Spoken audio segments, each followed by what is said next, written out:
Hello everyone, welcome to multiple skill platform. और कल की क्लास में हमने देखा था जमा मस्जिद, मोती मस्जिद की हम विज़िट करने गए थे भोपाल में। तो ये देखिए जमा मस्जिद है, मोती मस्जिद के बारे में भी हमने पढ़ लिया था, मोती मस्जिद है। और आपको मैंने बोला था कि in the next visit we will go to the upper lake and lower lake. तो हम नेक्स्ट विजिट में चलेंगे, पर जो इस विजिट में हमको ऐसे वर्ड्स जो समझ में नहीं आए हैं उनके बारे में हम एक बार देख लेते हैं। So it's Tuesday today and vocabulary session आज हम करने वाले हैं। तो आज कुछ ज़्यादा लंबी वीडियो नहीं बनने वाली है, जैसे कि कल थी। तो कल की भी बहुत ही शॉर्ट वीडियो थी, वैसी ही वीडियो आज भी बनेगी। और उस वीडियो में, आज की वीडियो में, हम जो लास्ट विजिट हमने किया था मोती मस्जिद एंड जमा मस्जिद, उसमें हमें जो वर्ड्स थे जो समझ में नहीं आए थे उनकी मीनिंग्स हम देखेंगे और साथ में ही उनके सिनोनिम और एंटोनिम भी देखेंगे। तो हमारा vocabulary session very short and sweet रहेगा और इसके वर्ड्स आपको याद भी हो जाएंगे at a time. So let's start our session, vocabulary session. इसमें हमने दो वर्ड्स देखे थे which are akin and imposing. तो एकिन जो था उसका मीनिंग होता है similar to something, which is similar to something, है ना। और इसका एंटोनिम क्या हो जाएगा? Unlike. Obviously if it is like तो इसका अनलाइक हो जाएगा, यानी कि जो कि सिमिलर ना हो।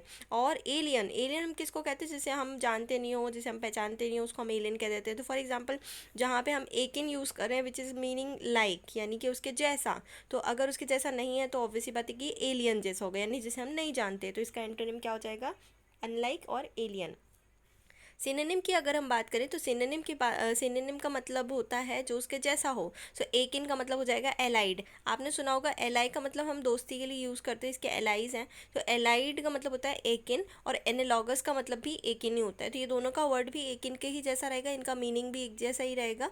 और एंटोनिम हो जाएगा अनलाइक और एलियन। तो आपको समझ में आ गया होगा एकिन क्या होता है। एकिन वर्ड आप कहीं पे भी देखोगे, सुनोगे, तो आप बहुत ही तुरंत समझ जाओगे कि हाँ इसका क्या मतलब होता है, इसके क्या एंटोनिम हो, इसके क्या सिनोनिम हो सकते हैं। तो सिनोनिम क्या होते हैं? एलाइड और एनालॉगस। और एंटोनिम क्या होते हैं? अनलाइक और एलियन। और इसका मीनिंग क्या होता है? Similar to something.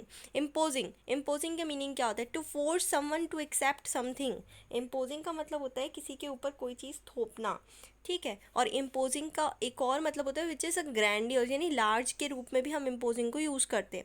एंटोनिम क्या हो जाएगा? अनइम्पोजिंग। ये तो बहुत ही ईजी था। और क्या हो सकता है? मॉडेस्ट, क्योंकि हम किसी के ऊपर थोप रहे हैं, इसका मतलब होता है इम्पोजिंग। तो यानी कि मॉडेस्ट रहना यानी अच्छा रहना, तो इसका क्या हो जाएगा? एंटोनिम हो जाएगा। सिनोनिम की अगर हम बात करें तो सिनोनिम इसमें हम क्या करें? इम्पोज करें किसी के ऊपर कोई चीज़। तो ये कौन करता है? मैजेस्टी करती है, मैजेस्टिक रूल होता है ना।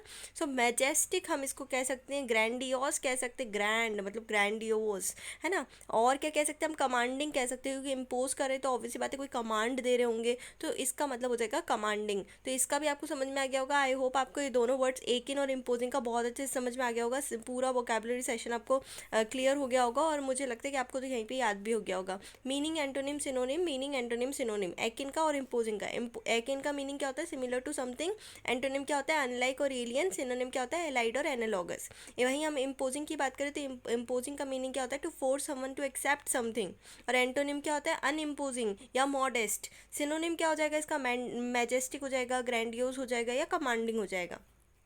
सो आज का सेशन हम यहीं ख़त्म करते हैं, क्योंकि आज की जो विजिट थी, कल की जो विजिट थी, उसमें हमें दो ही वर्ड्स ऐसे लगे जो हमें पढ़ना चाहिए, एकिन और इम्पोजिंग। इसके बाद अब जो नेक्स्ट विजिट होगी उसमें जो वर्ड्स आएंगे, चाहे वो कितने ही ज़्यादा हो चाहे वो कितने ही कम हो, उनको कवर करेंगे नेक्स्ट सेशन में। तो आई होप आपको क्लास पसंद आई हो। अगर क्लास पसंद आई है तो इसे लाइक कीजिए और अपने फ्रेंड्स को शेयर कीजिए, क्योंकि बहुत ही अच्छे अच्छे सेशन आने वाले हैं। अभी ग्रामर सेशन आएगा तो फिर तो आपको बहुत ही मज़ा आएगा, क्योंकि बहुत इंपॉर्टेंट सेशन है वो सभी के लिए। और वोकेबुलरी सेशन भी इतना अनइम्पॉर्टेंट नहीं है, ये भी बहुत इंपॉर्टेंट होता है। और इसमें अगर आप यहीं के यहीं कोई चीज़ याद कर लेते हो तो आपको सिर्फ इतना वीडियो देखने का ही टाइम देना है, बाकी तो आपको अलग से टाइम देना ही नहीं है।